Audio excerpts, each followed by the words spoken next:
Father's Day, a day for barbecues, heartfelt gifts, and families coming together to celebrate the often unsung heroes of their lives, dads. We think of their guidance, their love, their terrible jokes told with the best intentions. It's a day designed to honor the men who shape our lives. But what happens when this idyllic day, designed for connection and appreciation, takes an unexpected turn?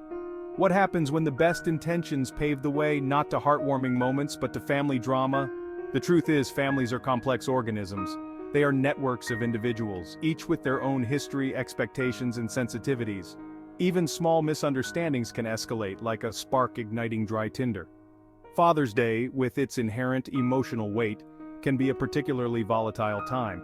This is the story of one such Father's Day, a cautionary tale of how quickly a celebration can devolve into a fiasco, and the important lessons learned along the way.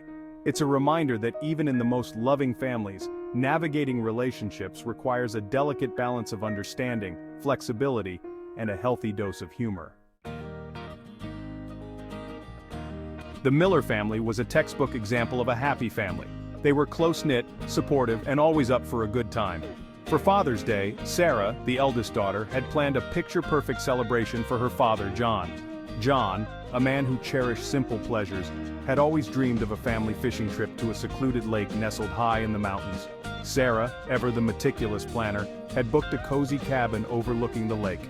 She imagined their family, rods in hand, bathed in the golden glow of the setting sun. Her younger brother, Tom, an aspiring chef, had promised to whip up his famous fish tacos. Their mother, Susan, had even dug out John's old fishing hat, a relic from his college days. The anticipation was palpable. John, touched by his children's thoughtfulness, beamed with pride. The family piled into their car, excitement buzzing in the air, completely oblivious to the unexpected turn their idyllic day was about to take. This was supposed to be the perfect Father's Day. What could possibly go wrong? The drive to the lake was long, the mountain roads winding and treacherous. Tempers began to fray. Tom, carsick from the twisting turns, snapped at Sarah, who was humming cheerfully along to the radio. John, usually the peacemaker, was preoccupied, silently fretting about a work project he'd left unfinished. Susan tried to lighten the mood with jokes, but her attempts fell flat. Arriving at the cabin, they discovered it wasn't quite the charming retreat they had envisioned. Cobwebs decorated the corners, the promised lake view was obstructed by overgrown trees, and the fully equipped kitchen lacked essential utensils. Disappointment hung heavy in the air. The fishing expedition proved equally disastrous. The lake, once teeming with fish according to John's well-worn fishing guide, was now strangely barren.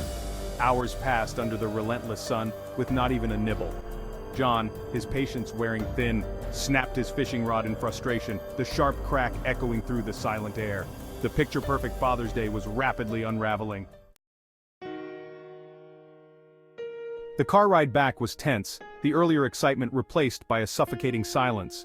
John, feeling misunderstood and underappreciated, retreated further into himself. Sarah, her carefully crafted plans in shambles, fought back tears, her disappointment tinged with guilt. Tom, his stomach still churning, escaped into his headphones, the rhythmic thump of music a barrier against his family's unspoken tension. Susan, caught in the middle, tried to mediate, but her words seemed to fall on deaf ears. Back home, the house felt heavy with unspoken words. John, seeking solace, buried himself in his work. Sarah, hurt and confused, locked herself in her room. The seemingly insignificant mishaps of the day had snowballed, leaving a trail of hurt feelings and resentment in their wake. The once unbreakable bond of the Miller family seemed fragile. The threads of their connection stretched thin by disappointment and misunderstanding.